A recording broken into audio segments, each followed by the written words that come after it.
আসসালামু আলাইকুম ভিউয়ার্স, আশা করি আপনারা সকলেই ভালো আছেন। আজকের এই ভিডিওতে আমি আপনাদের সাথে পজ এয়ারড্রপের পজ টোকেনের প্রাইস প্রেডিকশন দেব। একটা একুরেট ক্যালকুলেশন করে একুরেট একটা প্রাইস বের করার চেষ্টা করব। এই প্রজেক্টটার ফিউচার প্ল্যান কি, অ্যাকচুয়ালি তারা ফিউচারে গিয়ে কি ভালো করবে নাকি অন্য অন্য নর্মাল এয়ারড্রপের মতো তারাও মার্কেট থেকে একরকম উদা হয়ে যাবে, এরকম হয়ে যাবে, তাদের নামই কেউ নেবে না।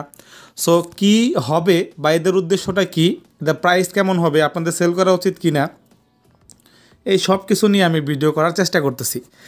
তো এমনিতেই অনেকে আমাকে বলতেছে ভাই পজের প্রাইস প্রেডিকশন নিয়ে ভিডিও দেওয়ার জন্য, তাই ভাবলাম ভিডিওটা মেক করে ফেলি। আচ্ছা, এখানে পজের প্রাইস প্রেডিকশন দেওয়ার আগে কয়েকটা কথা বলে নেই, সেটা হলো তাদের উদ্দেশ্যটা কি। তো মোটামুটি যতটুকু আমরা আইডিয়া করতে পারতেছি, পজ একটা স্ট্রং প্রজেক্ট, খুবই ভালো মানের প্রজেক্ট। দেখেন, নর্মালি এই বিষয়টা কিন্তু আমরা সকলেই জানি যে পজ টোকেনটা কিন্তু টেলিগ্রামের সাথে একরকম যুদ্ধ করে আসছে। এর কারণ কি, পজ ভালো প্রজেক্ট হ্যাঁ, কিন্তু টোন ব্লক চেইন মানে টেলিগ্রাম সবসময় পজকে ফোর্স করতেছিল যে তোমরা আমাদের টোন ব্লক চেইনে আসো। বাট পজ চাচ্ছিল আমরা টোন ব্লক চেইনে আসবো না, কেননা টোন ব্লক চেইন একরকম মানে একটা ফালতু ব্লক চেইন হিসেবে ধরা হচ্ছে। এর কারণ কি, এর কারণ হলো দেখেন, তারা বিভিন্নভাবে কিন্তু বিভিন্ন এয়ারড্রপকে ফোর্স করছে, জোর করে টোনে নিয়ে গেছে। কোনো এয়ারড্রপ বা কোনো টোকেনে কিন্তু টোনে যাওয়ার পর ওইভাবে কিছু করতে পারে নাই। তো যার কারণে আসলেই পজ চাচ্ছিল, যেহেতু তাদের ফিউচার প্ল্যান ভালো, উদ্দেশ্য ভালো, তারা স্ট্রং ব্লক চেনে আসবে, তার জন্য তারা চাচ্ছিল সোলোনা ব্লক চেনে আসার জন্য। এবং যখন টোন জানতে পারলো যে সোলোনাতেই পজ আসবে, টোন কী করলো, পজকে টেলিগ্রাম থেকে বের করে দিল। তারপরেও পজ কোনো প্রকার হতাশ হয়নি। তারা সমস্ত ডাটা, তাদের সার্ভারের সমস্ত ডাটা, ইউজারদের সমস্ত ডাটা কনভার্ট করে তারা ওয়েব পেজে তারা নিয়ে গেছে। মানে এখন আমরা ওয়েব পেজ থেকেই ক্লেম করব, সেটা আপনারা সকলে জানেন। তার মানে কি, পজ তাদের যে উদ্দেশ্য সেটাতেই স্ট্রং ছিল, হ্যাঁ। এবং তারা চাচ্ছিল যে একটা ভালো ব্লক চেইন, মানে সোলোনার থেকে ভালো ব্লক চেইন কিন্তু আপনি খুব একটা ধরতে পারবেন না, তাই না? সো সোলোনার থেকে যে কয়েনগুলো আসে, মোটামুটি সেই কয়েনগুলো মার্কেটে যদি তাদের ফিউচার প্ল্যান ভালো থাকে তাহলে তারা মার্কেটে ভালোভাবে দাঁড়াতে পারে। তো যাই হোক, পজ টোনের সাথে যুদ্ধমুদ্ধ করে এখন তারা ফাইনালি সোলোনা ব্লক চেইনের আন্ডারে আসবে। তো এতে করে সব কিছু মিলিয়ে বোঝা যাচ্ছে যে না, পজের উদ্দেশ্য খুবই ভালো, তারা চাচ্ছে মার্কেটে ভালোভাবে আসার জন্য এবং ভালোভাবে ফিউচারে টিকে থাকার জন্য। তো এদিক থেকে আমাদের জন্য সকলের একটা প্লাস পয়েন্ট যে পজ থেকে মানুষ একটা আশা করতে পারে। এটা ইনিশিয়াল কোনো টোকেন না যে মার্কেট থেকে পড়ে যাবে, পরে আর কেউ নাম নেবে না। আচ্ছা, তাহলে আমরা এতটুকু বুঝতে পারলাম। এখন আসি এটার প্রাইস নিয়ে, কীরকম হতে পারে রিয়েলিটি নিয়ে, বর্তমান মার্কেট নিয়ে। আচ্ছা, প্রথমত হলো অলরেডি কিন্তু আমাদের অ্যালোকেশন চলে আসছে, এবং অ্যালোকেশন আসার পর তাদের টিম থেকে মোটামুটি একটা এখানে তথ্য বের হয়েছে, সেটা হলো কি টোটাল সাপ্লাই 100 বিলিয়ন, এটা মোটামুটি 100% কনফার্ম। বাট এখানে আরেকটা বিষয় আছে, সার্কুলেশন সাপ্লাই এখানে 50 বিলিয়ন। তো total supply 100 billion confirm, but circulation সাপ্লাইটা এখন পর্যন্ত ওইভাবে তারা অফিসিয়ালি কোনোভাবে রিভিল করে নাই। বাট তাদের টিম থেকে, ডিসকর্ড টিম থেকে কিন্তু এটা রিভিল হয়েছে 50 বিলিয়ন। আমরা ধরে নিতে পারি 50 বিলিয়ন কিন্তু হিউজ পরিমাণে একটা সাপ্লাই সার্কুলেশন। সো এটা আসতেই পারে, নো প্রবলেম। আর যেহেতু পজের উদ্দেশ্য ভালো, আচ্ছা তাহলে আমরা এটাকে ধরে নিলাম। আচ্ছা, এরপর যারা নর্মালি 300K পজ টোকেন দিয়ে এনএফটি মিন্ট করছিলেন, হ্যাঁ, সেই এনএফটি থেকে প্রত্যেককে 8888 পজ টোকেন দেওয়া হয়েছে। আচ্ছা, এই 300K এনএফটিটা কিন্তু অনেকেই $25 থেকে $25 নিচে কিন্তু সেল করছিল, তাই না? এবং এই 300K বিনিময়ে আমরা কত পাইছি, 8888 টোকেন কিন্তু তারা রিটার্ন দিছে। এখন আসি আমাদের মূল ক্যালকুলেশনে। আচ্ছা, যেহেতু পজ টোকেনটা সোলোনার আন্ডারে আসতেছে, এবং যদি তারা ভালো ভালো টপ টায়ার এক্সচেঞ্জগুলোতে নিয়ে আসার চেষ্টা করে তাদের টোকেনটাকে, লাইক বাইবিট, তারপরে বিটগেট, ওকেএক্স, হ্যাঁ, ম্যাক্সি, তো মোটামুটি যদি এগুলোতেও নিয়ে আসে, গেট ডট আইও, তাহলেও কুকয়েন, তাহলেও মোটামুটি একটা মার্কেট ক্যাপ দাঁড়াবে।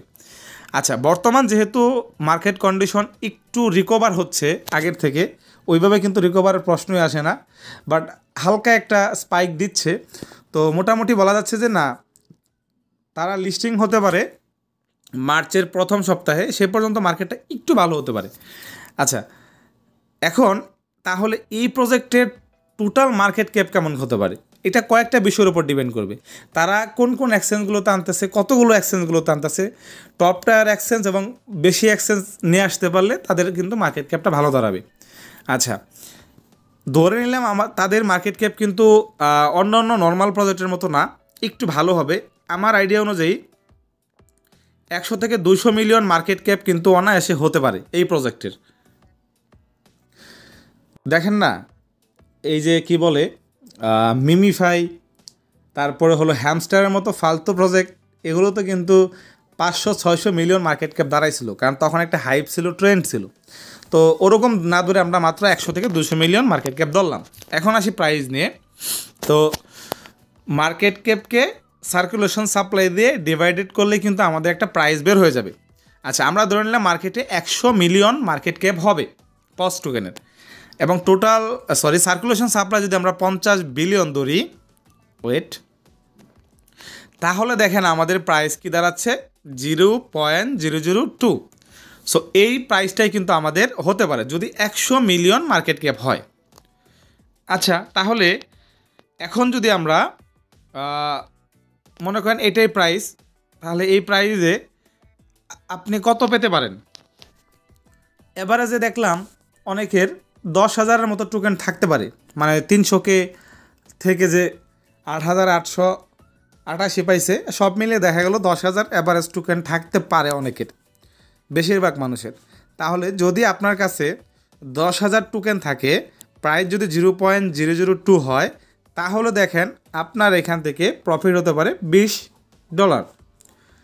তো এটা কিন্তু আমি নিম্নটা ধরছি, বাট যদি মার্কেট ক্যাপ 200 মিলিয়ন হয়ে থাকে তাহলে প্রাইসটা হবে $4 হবে।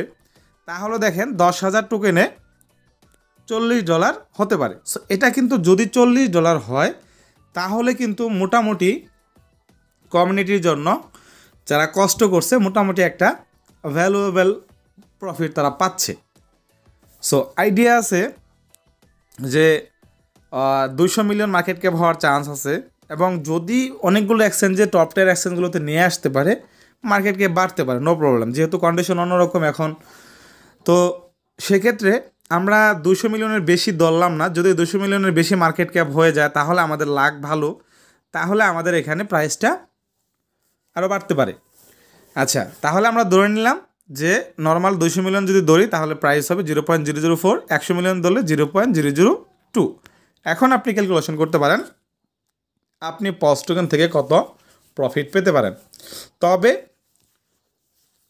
আসলে এদের উদ্দেশ্য যদি ভালো থাকে, ফিউচারে গিয়ে এদের মার্কেট ক্যাপ বাড়বে এবং আস্তে আস্তে এটার প্রাইসও বাড়বে কিন্তু, কারণ সোলোনার টোকেন যেগুলো মার্কেটে লং টাইম টিকে থাকার জন্য, স্টাবলিশ হওয়ার জন্য আসে, সেগুলো কিন্তু অনেক পরে গিয়ে হলেও মানে সেই রকম লেভেলের একটা পাম দেয় বা ভালো একটা টোকেনে পরিণত হয়। তো সেরকমই কিন্তু পসটাও হওয়ার সম্ভাবনা আছে। তো যাই হোক, আপনারা যদি দেখেন ইনিশিয়াল ভালো একটা প্রফিট আপনাদের হয়ে গেছে, মানে মোটামুটি $30-40 আপনারা পাচ্ছেন, 20 থেকে $40, তাহলে আপনারা চাইলে সেল করতেও পারেন। আর যদি মনে করেন যে না, আপনারা ফিউচারে এটা ভালো কিছু করতে পারে, তাহলে আসলে হোল্ড ওইভাবে করাই যায় না, কারণ নর্মালি এই ধরনের প্রজেক্টগুলো প্রথমেই সেল করে পরবর্তীতে ডাউন হয়ে গেলে আপনারা আবার কিনে বসে থাকতে পারেন, তারপরে গিয়ে ওয়েট করতে পারেন। তো এটাই হলো আমার সাজেশন। তো লিস্টিংয়ের ব্যাপারে বলতে গেলে লিস্টিংটা মার্চের প্রথম সপ্তাহে কিন্তু হতে পারে। তো ধন্যবাদ সবাইকে, আশা করি ভিডিওটা আপনাদের কাছে ভালো লাগছে। ভালো লাগলে অবশ্যই চ্যানেলকে সাবস্ক্রাইব করে সাথে থাকবেন। নেক্সট ভিডিওতে দেখা হবে।